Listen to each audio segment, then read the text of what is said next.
हाँ जी, good evening everyone. Welcome है आप सभी का अपने इस यूट्यूब चैनल और ऑनलाइन प्लेटफॉर्म रेगनार नर्सिंग एकेडमी के यूट्यूब चैनल पे। तो भाई आज की वीडियो के अंदर हम डिस्कस करने वाले हैं कुछ इंपॉर्टेंट एमसीक्यूज जो आने वाले हर एक एग्जाम में आप लोगों के लिए यूजफुल रहने वाले हैं। तो जो भी बच्चे चैनल पे नए हैं काइंडली सब्सक्राइब कर लीजिएगा चैनल को, ताकि आपको आने वाली हर एक notification time to time update मिलती रहे।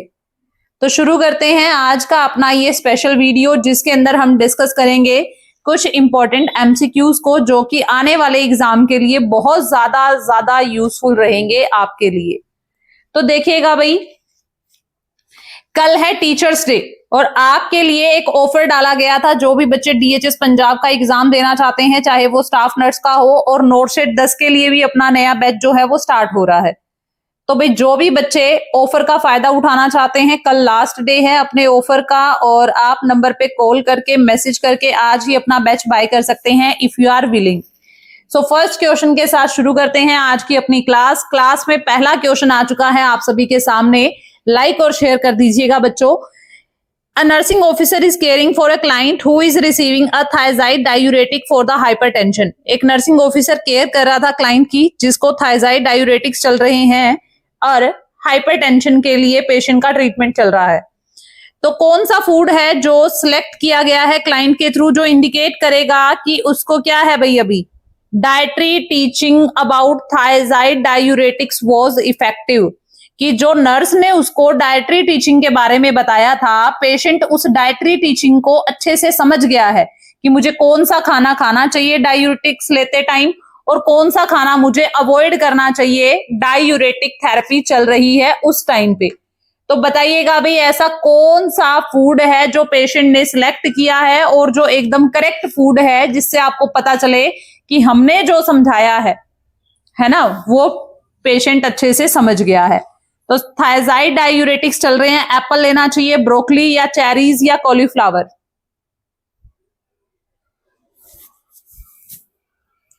तो भाई हमें पता है थायजाइड डायूरेटिक्स कैसे डायूरेटिक्स होते हैं, ये होते हैं पोटाशियम डिप्लीटिंग एजेंट्स। क्या होते हैं भाई? पोटाशियम डिप्लीटिंग एजेंट्स होते हैं, जिनको हमें क्या करना चाहिए, जब हम थायजाइड डायूरेटिक्स लेते हैं तो ये पोटाशियम को क्या करते हैं, बाहर निकालते हैं। दैट्स वाई हमें क्या लेना चाहिए, ऐसा फूड लेना चाहिए जिसमें ज्यादा पोटाशियम हो, और वी नो ब्रोकली के अंदर सबसे ज्यादा पोटाशियम होता है। That will contain about 267 mg of potassium. कितना पोटाशियम होता है? 267 mg ऑफ पोटाशियम। अब आप बोलोगे मैम कॉलीफ्लावर में भी होता है, कॉलीफ्लावर में ब्रोकली से कम होता है। फिर उसके बाद में चेरीज के अंदर भी होता है, लेकिन वो कॉलीफ्लावर से भी कम होता है, और एप्पल्स के अंदर भी होता है, लेकिन वो कॉलीफ्लावर से भी कम है। ठीक है, तो सबसे ज्यादा जो पोटाशियम होगा वो किसके अंदर होता है? ब्रोकली के अंदर। That's why we will prefer broccoli to the patient who is receiving thiazide diuretics. The next question is, a 20-year-old college student comes to the college health clinic reporting increasing anxiety। एक 20 साल का student आया है college के अंदर health clinic में, reporting increasing anxiety. Patient की क्या हो रही है? एंजाइटी इंक्रीज हो रही है, लॉस ऑफ एपेटाइट देखने को मिल रहा है, और पेशेंट को इनएबिलिटी है टू कंसंट्रेट, और पेशेंट कंसंट्रेट नहीं कर पा रहा है। Most appropriate response by the nursing officer. तो मोस्ट अप्रोप्रिएट रिस्पॉन्स क्या होगा नर्सिंग ऑफिसर का? आंसर कीजिएगा। कॉलेज स्टूडेंट है, एंजाइटी फील कर रहा है, लॉस ऑफ एपेटाइट है, पेशेंट कंसंट्रेट नहीं कर पा रहा है। The most appropriate response by the nursing officer. Most appropriate response क्या देगा नर्सिंग ऑफिसर? तो ma'am with वूम you have shared your feeling of anxiety. आपने किसके साथ अपनी फीलिंग ऑफ एंजाइटी शेयर की थी? नेक्स्ट है भाई, what have you identified as a cause of your anxiety, कि आपको क्या लगता है आपकी एंजाइटी का कॉज क्या है? नेक्स्ट है, it have been difficult for you, how long has been going on, कि ये आपके लिए बहुत डिफिकल्ट है, आप ऐसे बोलोगे, और ये बताओ कि ये कब से चल रहा है। नेक्स्ट है, let's talk about your problem, कि आपकी प्रॉब्लम्स के बारे में बात करते हैं। You are having difficulty in adjusting, आपको डिफिकल्टी हो रही है एडजस्ट करने में। क्या आपको डिफिकल्ट हो रही है एडजस्ट करने में, बताइएगा। ये सारे प्रायोरिटी बेस्ड क्वेश्चन है। तो भाई हमें क्या करना पड़ेगा, पेशेंट से और डाटा कलेक्ट करना पड़ेगा। कैसे, उससे पूछ के कि भाई क्या ये आपके लिए डिफिकल्ट है और कब से चल रहा है ये सब कुछ, ताकि पेशेंट क्या कर पाए, अपनी सारी जो फीलिंग्स है उसके बारे में आपको बता पाए, एक्सप्लोरेशन कर पाए। अगला क्वेश्चन है, एक नर्सिंग ऑफिसर है, केयर कर रहा है एक क्लाइंट की। ये सेम क्वेश्चन आपके 2017 वाले पेपर में भी आया था। तो बताइएगा, एक पेशेंट ने अटेम्प्ट किया है सुसाइड का, और कौन सा most desirable short term outcome रहेगी ड्यूरिंग दिस क्राइसिस सिचुएशन। इस क्राइसिस सिचुएशन के दौरान शॉर्ट टर्म गोल क्या रहेगा आपका। स्ट्रेंथ करना पेशेंट की कोपिंग स्किल्स को, एस्टैब्लिश करना एक नो सुसाइड कंट्रैक्ट, नेक्स्ट है भाई learning problem solving activities, next है रिकॉग्नाइज करना व्हाई सुसाइड वाज अटेम्प्टेड, कि सुसाइड क्यों अटेम्प्ट किया गया है, इसको एक्नॉलेज करना।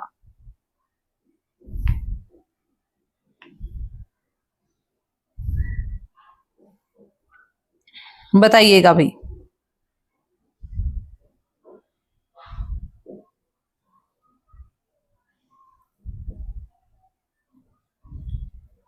नर्सिंग ऑफिसर केयर कर रहा है एक क्लाइंट की जिसने सुसाइड अटेम्प्ट किया है। शॉर्ट टर्म गोल क्या होगा इस क्राइसिस सिचुएशन के लिए। तो मैम आप पेशेंट की कोपिंग स्किल्स को इंक्रीज कर दो।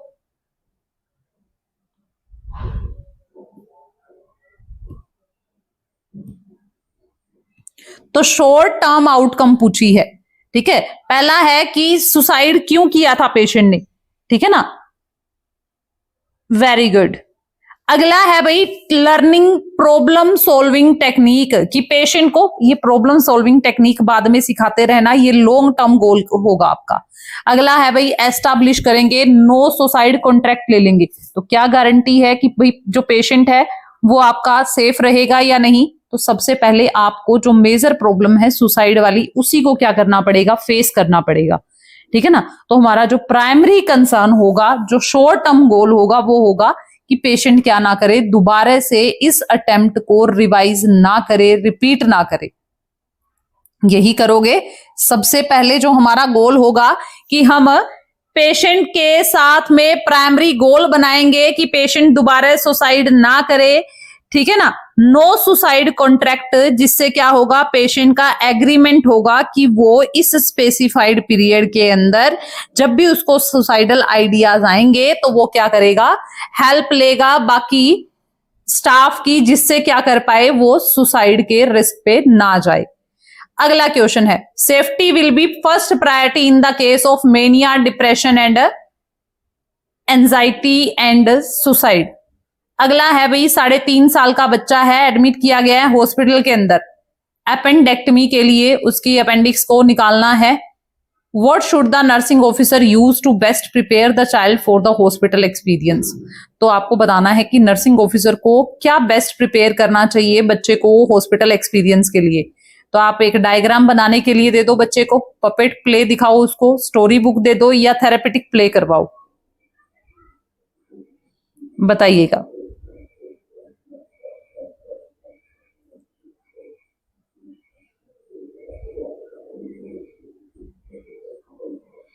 तो भाई कोई डायग्राम देंगे बनाने के लिए, ये कौन कर सकता है, ये स्कूल एज गोइंग बच्चे कर सकते हैं। डायग्राम वगैरह बनाना ये कौन करेगा, ये स्कूल एज बच्चे कर सकते हैं। पपेट प्ले, ठीक है ना। अब आपको पता है भाई पपेट प्ले कहां, वहां पे हॉस्पिटल के अंदर मिलने वाला है। अगला है कोई स्टोरी बुक दे दो, स्टोरी बुक उस बच्चे को क्या समझ में आएगी, ठीक है ना, वो भी स्कूल एज के लिए। तो आप यहाँ पे थेरेपेटिक प्ले जो है बच्चे को करवाएंगे, जिसमें क्या होगा भाई, बच्चे का जो अनफैमिलियर बिहेवियर है वो क्या हो जाएगा, फैमिलियर हो जाएगा आपसे भी, जिसके उसकी एंजाइटी जो है वो डिक्रीज रहेगी। अगला है एक क्लाइंट है, एड्रिनल इनसुफिशियंसी हुई है, पेशेंट को बहुत ज्यादा वीक और डीजी फील हो रहा है स्पेशली मॉर्निंग के अंदर। What should the nursing officer determine in the most probable cause of this symptoms. तो आपको ये बताना है कि मोस्ट प्रोबेबली इन सिम्टम्स का कारण क्या है, what should the nursing officer determine the most probably cause of these symptoms. तो कारण क्या है इन सिम्टम्स का? मैम पहला है लैक ऑफ पोटाशियम, पोटाशियम का ना होना। अगला है ma'am hypertension, postural hypertension. Next है हाइपोग्लाइसीमिक रिएक्शन। नेक्स्ट है भाई increasing extra cellular fluid volume. Adrenal insufficiency है, एड्रिनल हार्मोन्स की कमी है, जिसकी वजह से क्या हो रहा है, पेशेंट वीक डिजी, स्पेशली मॉर्निंग में बहुत ज्यादा वीक और डिजी फील कर रहा है। ठीक है, what should the nursing officer determine the most probable cause of these symptoms. तो मैम पोटाशियम के कारण हो रहा है, पोस्टुरल हाइपोटेंशन के कारण, हाइपोग्लाइसीमिक रिएक्शन के कारण हो रहा है, या फिर हो रहा है ये एक्स्ट्रा सेलुलर फ्लूइड वॉल्यूम के कारण। तो आपको पता है भाई, जब भी क्या होगा, पेशेंट की बॉडी के अंदर एड्रिनल इनसुफिशियंसी होती है, ठीक है ना, तो क्या होगा मैम, ग्लूकोकोर्टिकोइड्स नहीं आएंगे और ग्लूकोज की क्या हो जाएगी, कमी हो जाएगी। तो किसकी वजह से आ रहे हैं सारे साइन एंड सिम्टम्स? तो मैम ये आ रहे हैं भाई एडिशन डिजीज के अंदर ग्लूकोकोर्टिकोइड्स की कमी के कारण, जिसको बोल देते हैं एडिशन डिजीज। तो इसमें हाइपोग्लाइसीमिया होगा, पेशेंट को डिजीनेस होगी, वीकनेस होगा, हंगर देखने को मिलेगा, मॉइस्ट स्किन हो जाएगी, ट्रेमर्स आएंगे, पेशेंट को डिजीनेस फील होगा। यहाँ पे पोटाशियम की कमी नहीं होती, हाइपरकैलीमिया होता है, पेशेंट को बार बार डायरिया लगेगा, हाइपरकैलीमिया होगा। अगला है भाई विच ऑफ द फॉलोइंग, एक क्लाइंट है भाई, एडमिट किया गया है हॉस्पिटल के अंदर, डायग्नोज हुआ है पेशेंट को क्रोनिक किडनी फेलियर। सेम सवाल है 2019 के पेपर में आया था, क्रोनिक किडनी फेलियर हो रहा है पेशेंट को। तो कौन सा इलेक्ट्रोलाइट इम्बैलेंस है जो नर्सिंग ऑफिसर यहाँ पे मॉनिटर करेगा? तो हाइपोकैलीमिया, हाइपोकैल्सीमिया, हाइपरनेट्रीमिया, हाइपरग्लाइसीमिया। बताइएगा भाई, पेशेंट को क्रोनिक किडनी फेलियर हुआ है, कौन सा इलेक्ट्रोलाइट इम्बैलेंस है जो आप यहां पे देखने वाले हैं?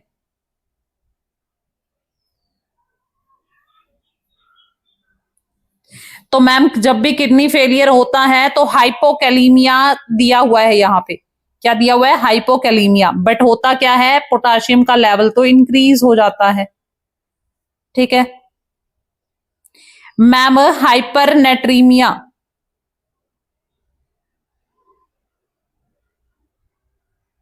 मैम किडनी फेल हुई है तो डाइल्यूजनल हाइपोनेट्रीमिया होता है। क्या होता है, डिल्यूजनल हाइपोनेट्रीमिया होता है पेशेंट को।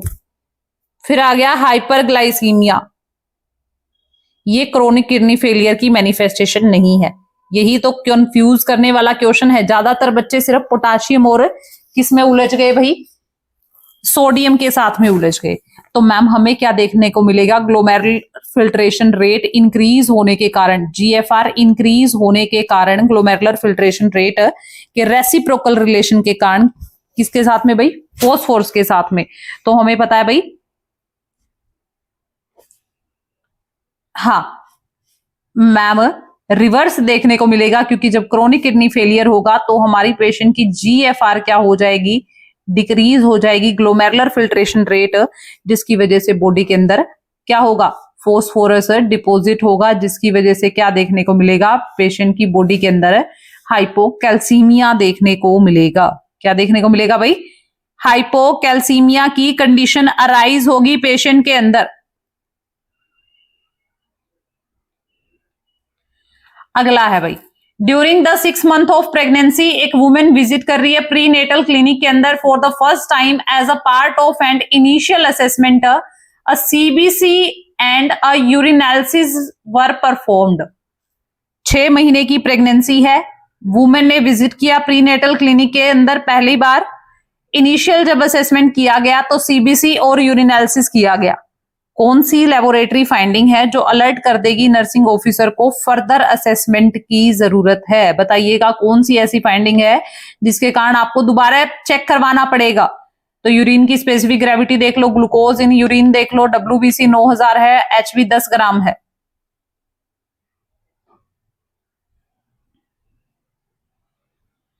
तो 6 महीने की प्रेगनेंसी पे एचबी 10 ग्राम है। देखो यूरिन की जो स्पेसिफिक ग्रेविटी है वो एकदम नॉर्मल है, विद इन रेंज है। ठीक है, तो ये तो एकदम सही है मैम। डब्ल्यूबीसी का काउंट भी 4 से 11,000 होना चाहिए, तो ये भी एकदम नॉर्मल है, ठीक है ना। और वैसे भी WBC का काउंट तो इंक्रीज हो जाता है जब प्रेगनेंसी सेकेंड ट्राइमेस्टर में होती है। ग्लूकोज +1 देखने को मिल रहा है हमें।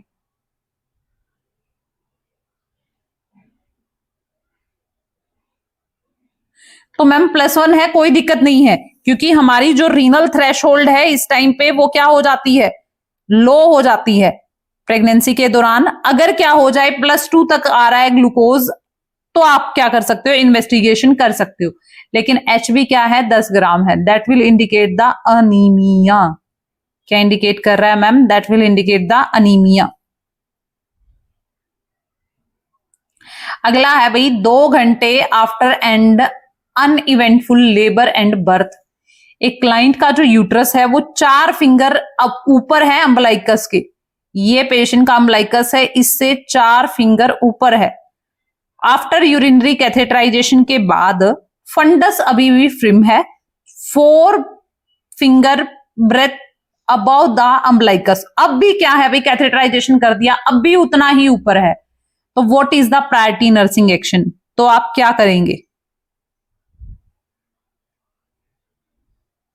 तो आप रीचेक करेंगे वाइटल साइन को, कैथेटराइज दोबारा करेंगे, पाल्पेट करेंगे फंडस को, उसके बाद में नोटिफाई करेंगे हेल्थ केयर प्रोवाइडर को।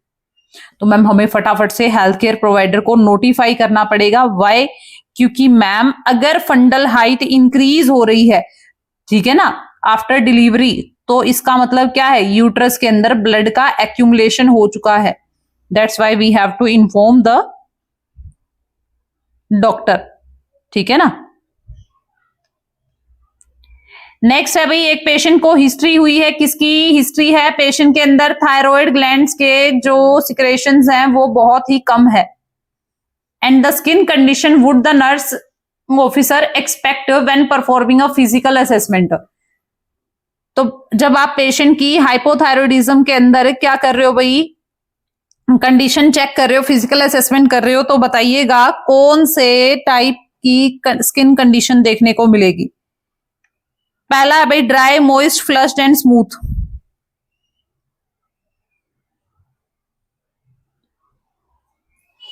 बताइएगा किस टाइप की स्किन देखने को मिलेगी। तो मैम हमें देखने को मिलेगी ड्राई स्किन, क्योंकि हाइपोथायरॉयडिज्म हो रहा है। कैसी स्किन देखने को मिलेगी, ड्राई स्किन देखने को मिलेगी, क्योंकि T3 T4 हार्मोन डिक्रीज हो रहे हैं, दैट वाइज अपनी मेटाबॉलिक एक्टिविटी भी डिक्रीज हो जाएगी। अगला है भाई, एक नर्सिंग ऑफिसर क्या कर रहा था, open reduction internal fixation of a fractured hip. ठीक है ना, एक पेशेंट की केयर कर रहा था जिसको इंटरनल फिक्सेशन हुआ है फ्रैक्चर्ड हिप के अंदर। तो nursing assessment of the affected leg is most important for this surgery. तो आपको बताना है कि कौन सी नर्सिंग असेसमेंट है जो अफेक्टेड लेग के लिए मोस्ट इंपोर्टेंट होगी इस सर्जरी के बाद। तो आप पेशेंट का फीमोरल पल्स चेक करेंगे, आप पेशेंट की टोज मोबिलिटी चेक करेंगे, आप पेशेंट की कंडीशन देखेंगे, पिंस की क्या कंडीशन है, और रेंज ऑफ मोशन देखेंगे, नीज की रेंज ऑफ मोशन अवेलेबल है या नहीं। बताइएगा भाई, पेशेंट का आपको क्या करना है, न्यूरोवस्कुलर असेसमेंट करना है। So which nursing assessment you have done. आप फीमोरल पल्सिस देखेंगे, आप टोज की मोबिलिटी चेक करेंगे। नेक्स्ट है भाई कंडीशन ऑफ द पिन। अब ज्यादातर बच्चे यहां पे फीमोरल आंसर देंगे। फीमोरल पल्स आप कब चेक करते, जब आप कार्डियक कैथेटराइजेशन कर रहे थे उस टाइम पे आप डिजिटल पल्स को चेक करते हैं। कार्डियक कैथेटराइजेशन जब करते हैं तो डिजिटल पल्स को चेक किया जाता है। यहां पे आपको फीमोरल चेक करने की जरूरत नहीं है,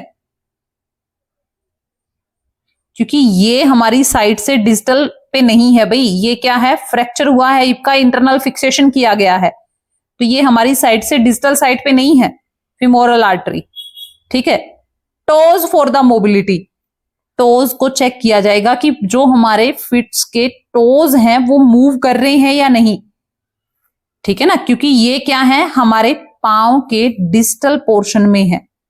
इससे पता चलेगा कि पेशेंट का जो न्यूरोवस्कुलर सिस्टम है वो प्रॉपरली काम कर रहा है या नहीं। अगला है भाई, एक नर्सिंग ऑफिसर है, केयर कर रहा है, मैक्सिडीमा हुआ है एक पेशेंट को, ठीक है, उसके लिए केयर कर रहा है। Who has undergone the abdominal surgery, जिसकी एब्डोमिनल सर्जरी भी हुई है। What should the nursing officer consider when administering opioid to this medication. तो नर्सिंग ऑफिसर क्या कंसीडर करे, नर्सिंग ऑफिसर को क्या कंसीडर करना चाहिए जब वो ओपोइड दे रहा है इस पेशेंट को। पेशेंट को मैक्सिडीमा हुआ है, ठीक है ना, और आपसे पूछा गया है कि पेशेंट की एब्डोमिनल सर्जरी भी हुई है। What should the nursing officer consider when administering opioid to this client? जब आप opioid दे रहे हैं तो आप क्या कंसीडर करेंगे? Tolerance of the drug develop rapidly, कि बहुत जल्दी टॉलरेंस डेवलप हो जाएगा पेशेंट के अंदर। 1/3 to half जो डोज है शुड बी प्रिस्क्राइब्ड, ठीक है। ओपोइड में interfere with the secretion of thyroid hormone, thyroid hormone की सिक्रेशन के साथ में क्या होगा, मैक्सिडीमा कोमा की कंडीशन में है patient, already thyroid hormone decrease हो चुके हैं, जिसकी वजह से क्या होगा,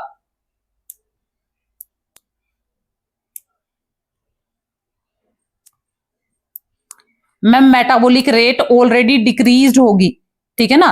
तो मेटाबॉलिक रेट अगर ऑलरेडी डिक्रीज है तो आपको पता है ड्रग का डिटॉक्सिफिकेशन भी नहीं होगा, तो इसीलिए हमें क्या करना है भाई, मेडिकेशन की जो डोज है वो कम देनी है, ठीक है ना। ओपोइड कभी भी इंटरफेयर नहीं करती थायराइड हार्मोन की सिक्रेशन के साथ में, और ना ही सेडेशन पैराडॉक्सिकल इफेक्ट डालेगा।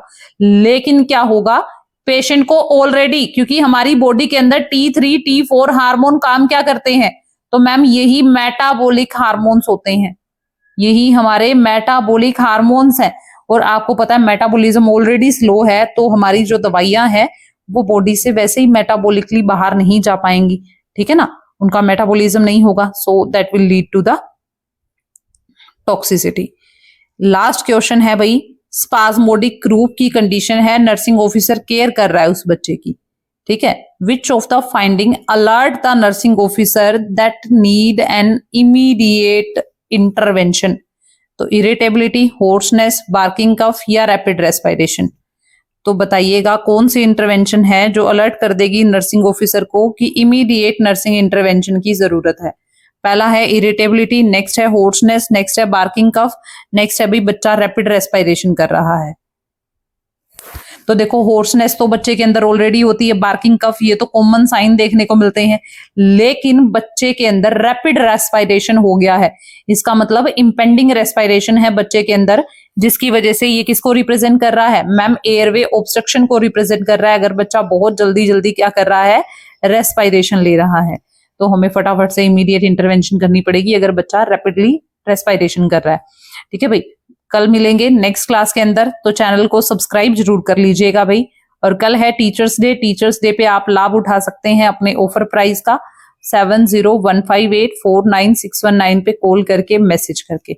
मिलते हैं कल की क्लास के अंदर। Thank you so much. सुबह 9 बजे।